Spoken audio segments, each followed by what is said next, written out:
আমাদের বাগেরহাটে 90 টাকায় এই মিনি বার্গারটা কে কি ট্রাই করেছে? আজকে আপনাদের জন্য 90 টাকায় কোথায় মিনি বার্গার পাওয়া যায় সেই সন্ধানে আপনাদের সাথে থাকছে আরো চাইনিজ আইটেম। তো ভিডিওটা সম্পূর্ণ না টেনে দেখবেন, তাহলে বিস্তারিত জানতে পারবেন। বাগেরহাটে আনাচে কানাচে তো অনেক রেস্টুরেন্টই আছে, কিন্তু 90 টাকার এই মিনি বার্গার কিন্তু কোথাও পাবেন না। বার্গারের সাথে যে সস তারা সার্ভ করে এটাও কিন্তু অনেক মজা। কোথায় এত সুন্দর সুন্দর খাবার আছে, চলেন সেটা নিয়ে আজকে বিস্তারিত আপনাদের সাথে শেয়ার করব। বিকালে ঘোরাঘুরির জন্য আমরা নুন মসজিদ মোড়ে চলে গিয়েছিলাম। ঘুরতে ঘুরতে চোখে পড়লো দ্য ফুড গুরু ক্যাফের দিকে। রেস্টুরেন্টে ঢুকেই চোখ পড়লো তাদের সুন্দর ডেকোরেশন। বিকেল টাইমে যাওয়াতে রেস্টুরেন্টে কোনো ভিড় ছিল না, একদম ফাঁকা ছিল। তাদের রেস্টুরেন্টের ডেকোরেশনটা আমার কাছে একদম ইউনিক লেগেছে। রেস্টুরেন্টটা ছোট হলেও বেশ গোছানো পরিপাটি ছিল। সব থেকে আমার তাদের এই জায়গাটা অনেক ভালো লেগেছে। মানে আপনি বন্ধুদের সাথে আসলে একসাথে বসে আড্ডা দিতে পারবেন আর আবার উপভোগ করতে পারবেন। এছাড়াও জন্মদিন হলো এরকম একটা পরিবেশে আপনারা অনেক সুন্দর বসে আপনারা খাবার খেতে পারবেন। তাদের খাবার মেনু থেকে আমরা অর্ডার করেছিলাম একটা মিনি বার্গার, যেটা প্রাইস ছিল 90 টাকা, আর একটা প্লেটার। মজার ব্যাপার হলো 90 টাকার বার্গারের সাথে কিন্তু আপনাকে তারা ফ্রেঞ্চ ফ্রাইও দিবে।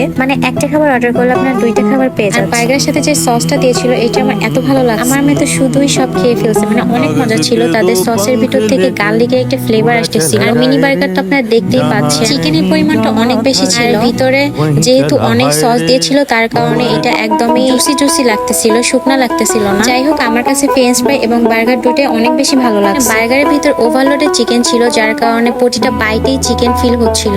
তাদের ফ্রাইড রাইসের প্লেটারটা অনেক মজা ছিল। এই যে আছে কত টাকা বিল হচ্ছে সেটাও প্রমাণ সহ দেখিয়ে দিলাম, কারণ অনেকেই বলেন আমি নাকি ফ্রি প্রমোশন তাদের কাছ থেকে টাকা খেয়ে ভালো রিভিউ করি।